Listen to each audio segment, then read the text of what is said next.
All right, today I'm going to be doing an overview of the Polaris Ranger 500. This is the EFI model. It's pretty plain and pretty standard, but I wanted to go over a couple things with you, a couple things that we like, a couple things that we didn't like. I'm also going to do a service video on this model and show you how to go through and service the machine. I've also done CV axle shafts, put these mesh doors on there, put a windshield, so check those videos out as well.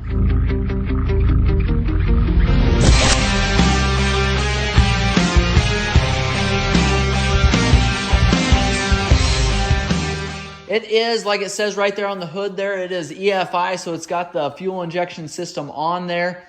Again, a pretty simple model. I'll show you a quick view of the dash there. There's just not a lot to it, so you don't have the digital dash. On the right-hand side here is going to be your fuel tank. It holds 8.8 gallons of fuel, and it's going to be directly in behind this cover here. This cover here just covers up that fuel tank. It doesn't actually... that isn't actually the fuel tank sitting right there.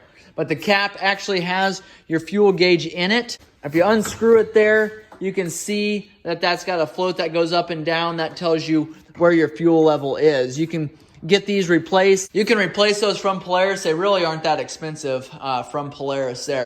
And behind your front wheel there, you have your drive axle, and they call that a CV shaft or a half shaft. You want to make sure you inspect those boots there, make sure there's no rips or tears in those. You want to make sure that the disc brakes on either side have good pads on them. You can see those discs right there. So we have our tie rods that sit right there. Those are fully adjustable. If you feel like your four-wheeler is steering one side or the other, you can adjust those tie rods.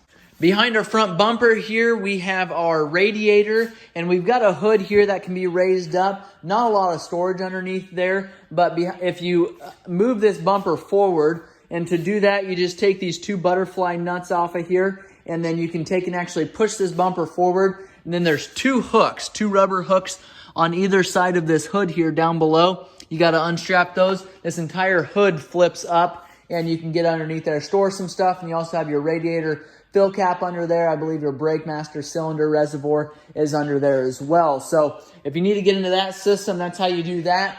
Typically, if you have a winch on this model, you'll not have this cover here, and that winch will sit in behind there right in front of your radiator. On the left-hand side here, right underneath of where your gas pedal will be, you can see our floorboard there. Right underneath where your gas pedal will be your VIN number. So right there on the frame is your VIN number. That should be a 17-digit number, and that'll tell you where and when this was built, what exact model it is. Just like you have on the right-hand side, on the left-hand side, you've got a tie rod. You also have a CV shaft. You also have your shock here, and then you also have your lower A-arm there. If you follow that axle in there, you've got a front differential. We'll go through and show you how to service that on our service video on this machine.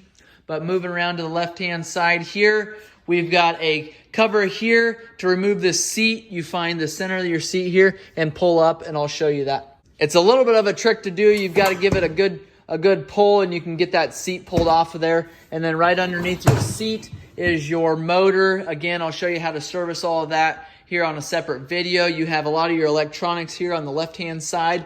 Fuel tank is going to be on your right-hand side there. You've got your clutch cover, your belt cover here, and you've got your engine oil reservoir here. A couple different components there. You've got a storage box on your dash on the left-hand side. Then you've got one right in the middle there, and then you've got a glove box there. Two cup holders on either side. They're a little small to fit most drinks in there. We've got your gear shifter here. We've got high, low, neutral, reverse.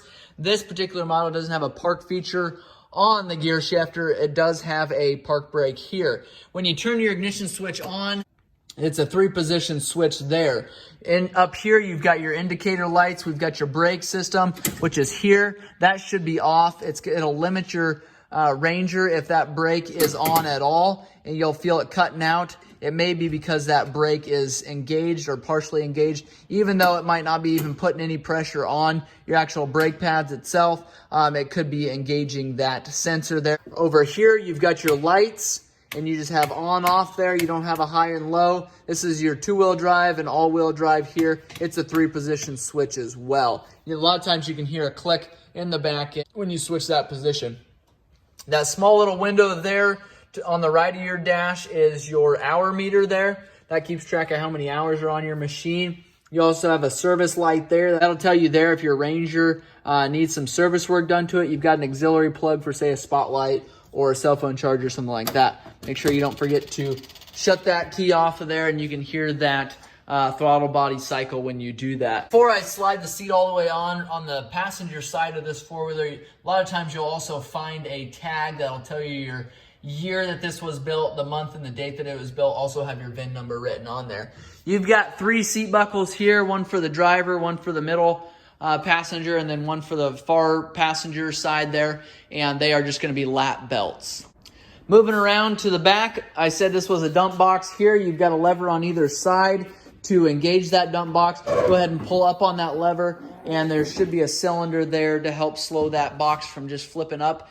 Underneath there, you've got your air filter sits there. Again, your belt cover that sits there. Your rear differential that sits back there. You've got your rear brake assembly that sits right in the middle there, close to your differential. And that is for your park brake there. So I've got a separate video on how to replace those brake pads. A little bit tricky and almost a 3-handed job to get that done. So watch that video, check that video out. To get to your tail lights, you can see there our wires kind of follow that frame all the way down that box to those tail lights. So if you're needing to replace that, if you need to flip this box even more, you've got a pin up top of that cylinder there that you can pull, and you can flip that box all the way up. If you do that, that box is more than likely going to hit those tires, so don't try driving that with that box completely in the up position there.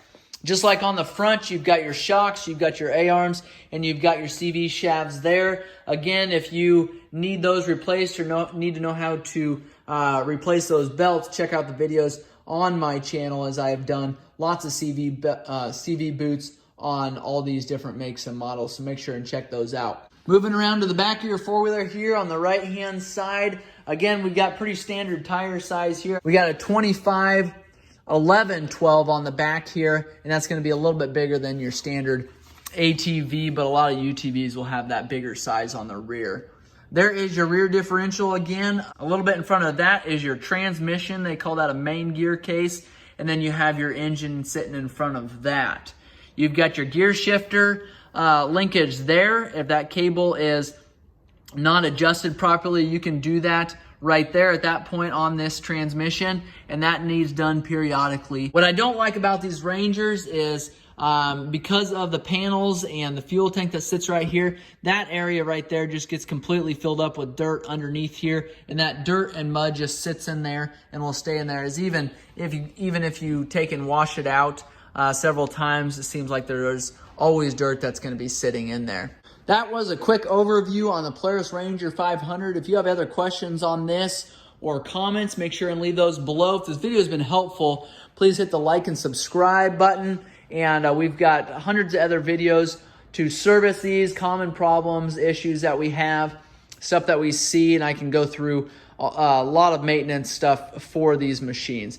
Thanks for watching.